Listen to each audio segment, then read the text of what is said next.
Hi everyone, welcome to another episode of STX Weekly number 70, your weekly dose of all the top news from the world of SportsTech.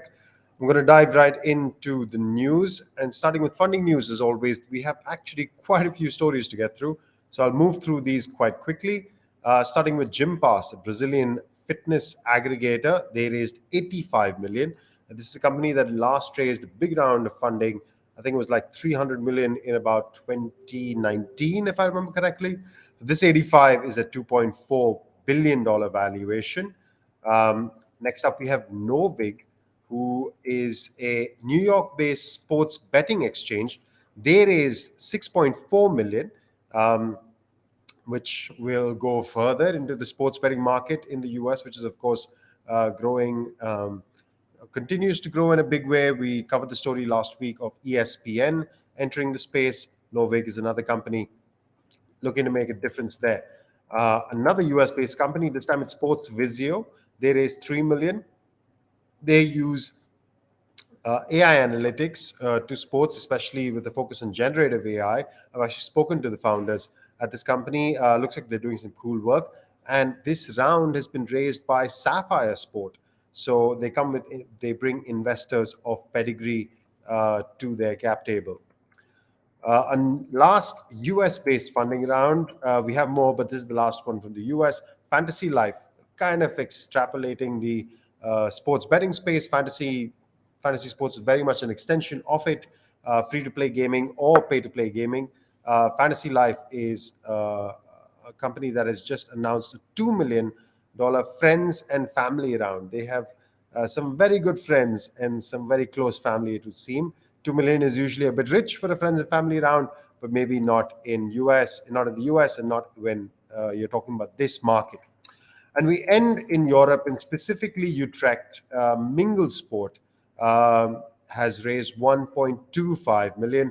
I've actually met the team here again. Freek, the gentleman who's founded the company with his team. Very cool startup, doing some very interesting work, trying to bring interesting content to grassroots football.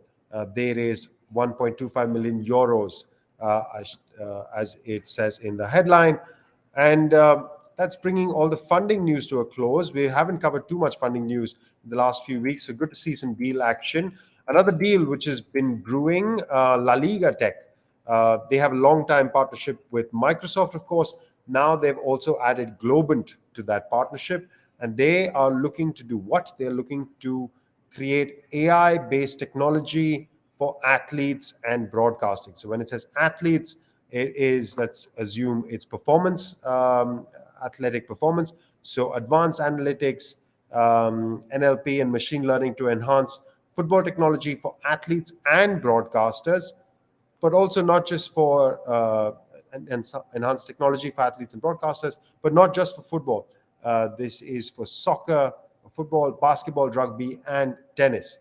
So interesting that LaLiga Tech seems to be jumping into new sports. There are a bunch of quotes here from the various stakeholders which talk about how big the project will be and how much they expect it to grow and support the sports tech ecosystem. We usually don't cover partnerships between tech companies and leagues, but this is a pretty big one with some pretty big names, so worth covering on the show this week. Another big name in the sports tech space is, of course, YouTube and their acquisition of the NFL Sunday Ticket.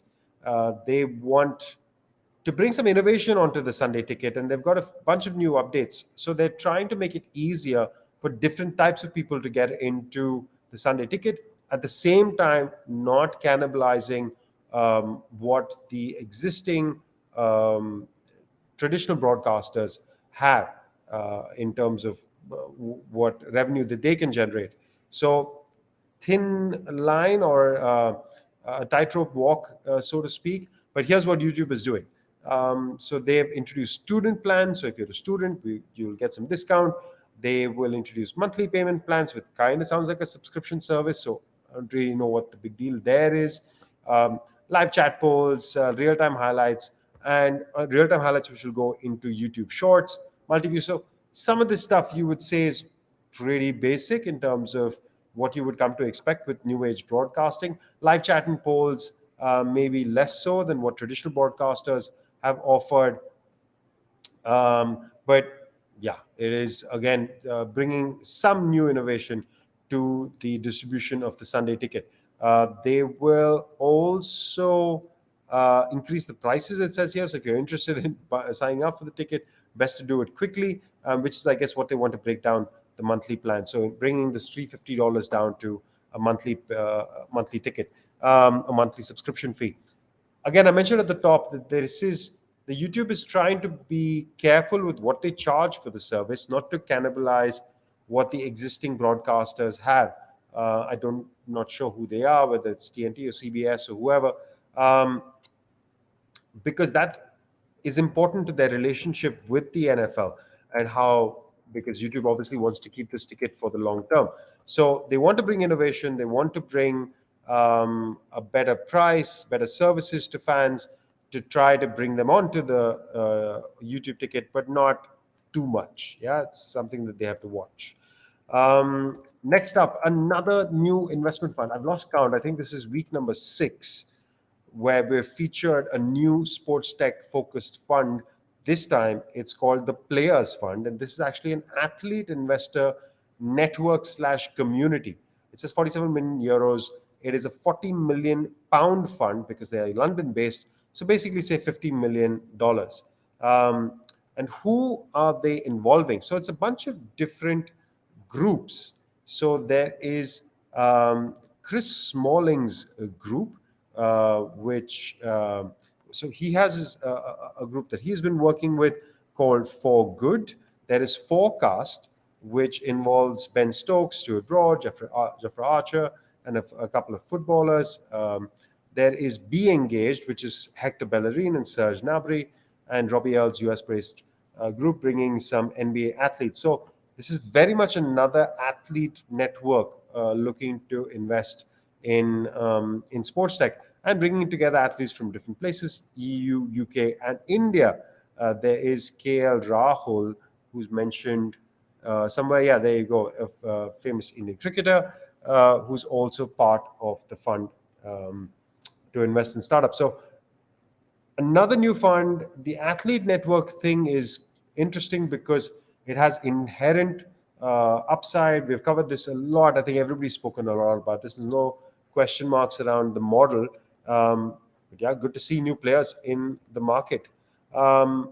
Finishing up our week with a pretty big fund. This is not sports tech focused, but a really good story, and one that we wanted to make sure that we cover.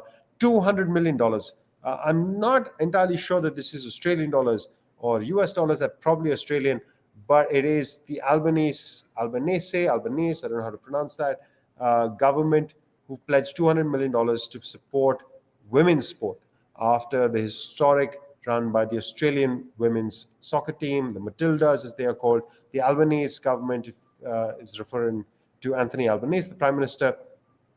So they will promise $200 million as a fund to improve sports facilities and equipment after their historic run and also clinching the third place, of course, against. I wasn't sure. Did Sweden win? I'm not sure. But either ways, they were in that third, fourth place playoff. Why this is important? Because there will be spillover into sports technology, of course. There will be some venues, some facilities which will get upgraded, and they will be looking for whether it's automated video production, solutions to help the athletes, whatever cool new tech is available. I'm sure they'll be part of this upgrade and to bring women's sports into a new age, it feels like, because there's so much money coming in. All right, that is a wrap for another episode. If you've enjoyed it, please do subscribe to our channel. We'd really appreciate that. And also come check out our website. There is a bunch of other content there. We've been running monthly themes. We've actually done a theme focusing on women's sport. You can check out that content. We've done a theme last month, which is actually ongoing. We just finished talking about sports tech for the differently abled. And our next theme is going to be stadium tech, actually, maybe connected to this last project in partnership with the DFL and the Sports Innovation Summit coming up in their Sports Innovation Summit coming up in March next year. All right, that's a wrap for another episode. See you guys next week. Ciao. Ciao.